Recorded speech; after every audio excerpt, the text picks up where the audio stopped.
Ladies and gentlemen, welcome to Chanel Jasmine, the best novel Chanel for romantic stories. Hai guys, selamat datang di channel Jasmine, channel terbaik untuk menyimak novel-novel romantis. Mohon dukung channel ini dengan subscribe, like dan share video-video yang ada di channel ini. Terima kasih. Perintah Kaisar Naga bab 4529, 4530, 4531. Tidak tahu sudah berapa lama, Dev tiba-tiba merasakan tubuhnya menjadi ringan. Tekanan dari air kolam serta aura boneka pedang di sekitarnya menghilang. Ketika membuka matanya, Dev mendapati dirinya tidak lagi berada di dalam air, melainkan di sebuah ruang aneh. Ketika melihat ke atas, Dev bisa dengan jelas melihat lumpur dan air kolam di atas kepalanya. Namun, lumpur dan air tersebut tampak terhalang oleh sesuatu, tidak jatuh, dan terlihat seperti melayang di udara. Tempat apa ini? Apakah dasar kolam pencuci pedang memiliki ruang lain? Dev memandang sekeliling, tetapi hanya melihat pemandangan putih yang samar-samar. Di tempat ini, ia tidak bisa membedakan ruang maupun waktu. Bahkan ketika ia mencoba menyebarkan kesadarannya, ia tetap tidak bisa menemukan arah. Dev hanya bisa berjalan dengan hati-hati, tetapi tak lama kemudian, sebuah cahaya merah gelap muncul tidak jauh di depannya. Melihat cahaya itu, Dev segera berjalan ke arahnya. Ketika dia sampai di tempat cahaya tersebut, dia tercengang. Ini simbol jimat. Dev terlihat bingung, karena yang bercahaya di depannya ternyata adalah simbol jimat. Itu bukan pola formasi, melainkan seperti tulisan yang membentuk simbol. Dev mengamatinya lama, tetapi tidak bisa memahaminya. Ia pun melanjutkan perjalanannya. Tak lama, ia kembali menemukan simbol jimat lain di depan, tetapi dengan tulisan yang berbeda. Dev menemukan 7 simbol jimat seperti ini secara berurutan. Namun, dia sama sekali tidak memahami arti dari simbol-simbol tersebut. Apa-apaan tempat ini, dan apa pula simbol-simbol ini? Keluh Dev dengan kesal. Anak muda, kamu tidak sadar kalau 7 simbol itu membentuk sebuah lingkaran. Kata Raja Iblis Awan Merah tiba-tiba. Lingkaran. Dev tertegun. Aku tadi rasanya tidak berjalan memutar, hanya terus berjalan ke depan. Dev merasa dia tidak berjalan dalam lingkaran. Dia hanya terus berjalan lurus dan menemukan simbol-simbol itu. Bagaimana mungkin simbol-simbol itu membentuk lingkaran? Kamu sudah kehilangan arah di tempat ini. Bagaimana kamu tahu bahwa kamu benar-benar berjalan lurus? Raja Iblis Awan Merah tersenyum ringan. Mendengar ini, Dev segera menyadarinya. Di ruang ini, dia kehilangan orientasi, jadi meskipun dia berjalan dalam lingkaran, dia sama sekali tidak menyadarinya. Dev mengaktifkan mata Tianming. Di tempat seperti ini, dengan pemandangan yang seragam, sangat mudah kehilangan arah. Dia ingin mencoba melihat lebih jelas. Ketika mata Tianming diaktifkan, pemandangan di depan mata Dev perlahan berubah. Dia menyadari bahwa dia sebenarnya berada di dalam sebuah ruang tertutup. Ruang tertutup itu tidak besar, hanya berukuran beberapa ratus meter. Namun, sebelumnya, Dev merasa telah berjalan lama di tempat itu, padahal dia hanya berjalan dalam lingkaran. Dengan mata Tianming, Dev juga melihat bahwa 7 simbol jimat itu memang membentuk sebuah lingkaran. Dev mengamati lebih dekat. Meskipun simbol-simbol itu membentuk lingkaran, mereka tidak ditempatkan secara acak. Mereka ditempatkan dengan presisi berdasarkan posisi 5 elemen dan 8 trigram, tersusun rapi di dalam ruang tertutup ini. Formasi 5 elemen dan 8 trigram. Jika itu benar, formasi ini seharusnya membutuhkan 8 simbol. Kenapa hanya ada 7? Dev merasa bingung dan mengernyitkan dahinya, lalu memeriksa lebih teliti. Dia menemukan bahwa meskipun mata Tianming dapat melihat sebagian besar ruang itu, ada area di tengah ruang yang tidak bisa ditembus oleh penglihatannya. Dev berjalan menuju tengah ruang tersebut. Tak lama, ia menemukan gelombang cahaya di hadapannya. Ketika dia menyentuh gelombang itu, cahaya tersebut menyebar seperti riak air. Apakah ini formasi di dalam formasi? Dev mengernyitkan dahi. Gelombang cahaya tadi jelas merupakan hasil dari sebuah formasi. Tidak mungkin gelombang itu muncul sendiri di ruang tertutup ini. Dev dengan lembut menyentuh gelombang cahaya itu dengan kedua tangannya. Sebuah pola simbol dewa bersinar di telapak tangannya.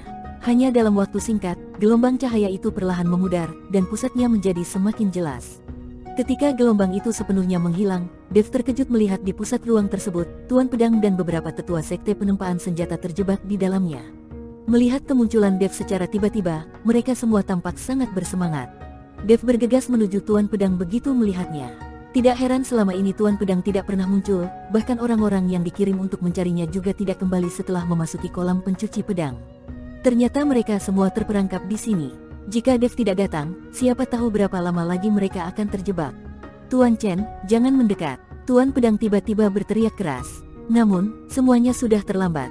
Tiba-tiba, dari bawah kaki Tuan Pedang dan para tetua, sebuah simbol jimat memancarkan cahaya yang sangat terang. Dev merasakan tubuhnya seketika ringan, lalu sebuah kekuatan besar melemparkannya jauh ke belakang. Bersamaan dengan itu, 7 simbol jimat lainnya juga mulai memancarkan cahaya. Pada saat itu, sebuah formasi 5 elemen dan 8 trigram perlahan terbentuk. 8 pancaran cahaya bersatu, membungkus tubuh Dev di dalamnya. Melihat ini, Tuan Pedang dan para tetua tampak sangat terkejut. Ketika 8 pancaran cahaya tersebut menyelimuti Dev, ruang tertutup itu mulai bergetar hebat. Lumpur dan air kolam yang sebelumnya tampak melayang di udara kini jatuh deras seperti gelombang besar. Ruang itu dengan cepat terisi penuh, dan yang lebih buruk lagi, boneka pedang yang tak terhitung jumlahnya tampaknya terprovokasi dan mulai menyerbu ke arah mereka. Tubuh Dev yang dibungkus cahaya itu tidak bisa bergerak sama sekali. Sementara itu, Tuan Pedang dan para tetua berhasil mendapatkan kebebasan mereka kembali. Namun, menghadapi gerombolan besar boneka pedang, mereka semua menunjukkan ekspresi pahit. Ikuti aku, bunuh boneka pedang ini. Jangan biarkan mereka mendekati Tuan Chen. Tuan Pedang berbicara sambil langsung menghunus pedangnya dan maju lebih dulu. Para tetua lainnya juga berteriak keras, lalu menyerbu ke tengah-tengah gerombolan boneka pedang.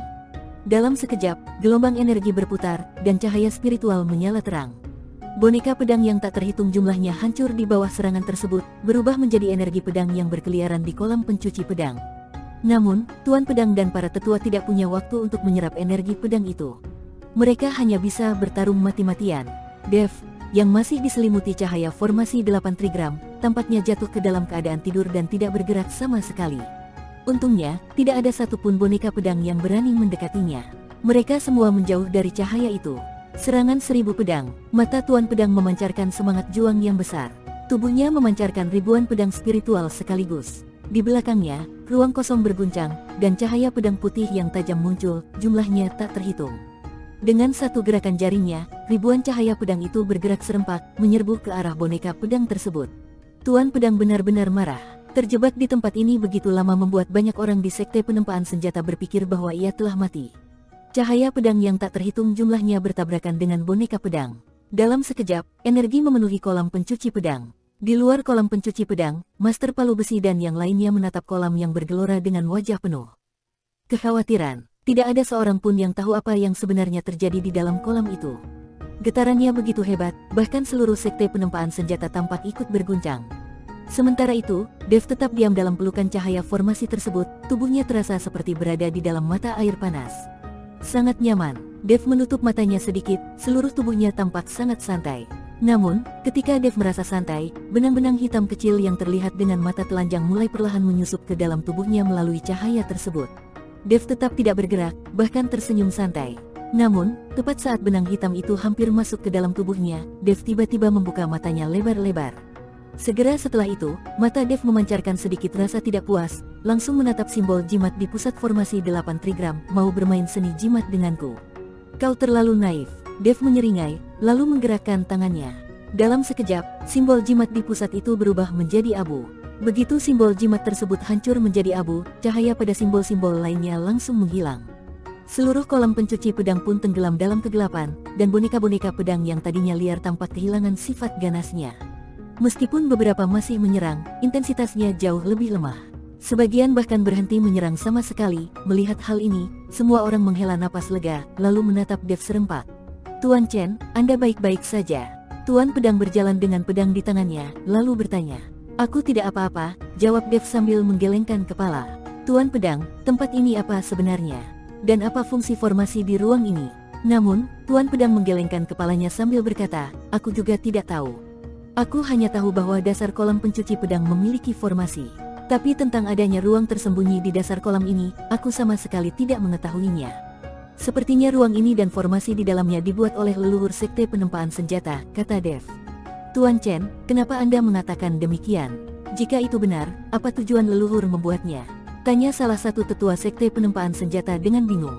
Ruang tersembunyi ini dan formasi 8 trigram di dalamnya mungkin disiapkan oleh leluhur sebagai tindakan pencegahan untuk melindungi kolam pencuci pedang dari kerusakan. Jika formasi di dasar kolam rusak, kolam pencuci pedang akan kehilangan fungsinya. Dalam situasi seperti itu, formasi di ruang tersembunyi ini akan aktif, jelas Dev. Kalau begitu, kenapa ruang ini justru membuat kami semua terperangkap? Dan kenapa formasi ini memancarkan aura jahat? Leluhur kami tidak mungkin membuat formasi dengan aura jahat, kata tetua lainnya. Simbol jimat di dalam formasi 8 trigram ini telah dimanipulasi oleh seseorang yang menyebabkan munculnya aura jahat. Itulah sebabnya simbol jimat di pusat formasi dilindungi dengan penghalang formasi. Ketika aku menghancurkan simbol tersebut, aura jahat langsung hilang, dan boneka pedang pun menjadi lebih tenang, Dev menjelaskan. Tuan Chen, jika seperti itu, apakah ini berarti kolam pencuci pedang tidak lagi memiliki fungsi? Tanya Tuan Pedang dengan sedih. Dev mengangguk, benar. Tanpa formasi ini, kolam pencuci pedang hanya akan menjadi kolam air biasa. Ah, mendengar ini, Tuan Pedang hanya bisa menghela napas dengan penuh kesedihan. Sekte penempaan senjata mampu menciptakan senjata-senjata legendaris bukan hanya karena keahlian mereka dalam teknik penempaan, tetapi juga karena kolam pencuci pedang yang digunakan untuk memurnikan senjata. Sekarang kolam pencuci pedang berubah menjadi kolam air biasa, kemungkinan besar sekte penempaan senjata tidak akan bisa lagi menciptakan senjata legendaris di masa depan. Tuan Pedang, jangan terlalu sedih. Aku akan mencoba memulihkan simbol jimat tersebut dan mengembalikan fungsi formasi 8 trigram, kata Dev buru-buru.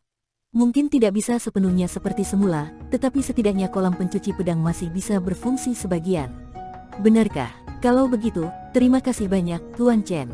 Mendengar ini, Tuan Pedang langsung merasa senang. Terima kasih, Tuan Chen. Para tetua sekte penempaan senjata dengan cepat memberi hormat kepada Dev. Dev bukan hanya menyelamatkan nyawa mereka, tetapi juga mencoba memulihkan kolam pencuci pedang demi masa depan sekte mereka. Kebaikan sebesar ini tidak bisa mereka balas sepenuhnya. Tuan Pedang, aku berharap tidak ada boneka pedang yang mengganggu selama aku memasang formasi, kata Dev. Jangan khawatir, Tuan Chen. Bahkan jika kami harus mengorbankan nyawa, kami tidak akan membiarkan satupun boneka pedang mendekat. Jawab Tuan Pedang dengan tegas. Dev mengangguk, lalu tubuhnya perlahan melayang ke udara. Ia menutup matanya, membebaskan pikirannya dari segala gangguan. Seluruh energi spiritual dalam tubuhnya mulai berputar, semuanya terkonsentrasi di ujung jarinya. Dengan gerakan jarinya, pola-pola emas muncul satu persatu, membentuk simbol-simbol baru. Bersambung.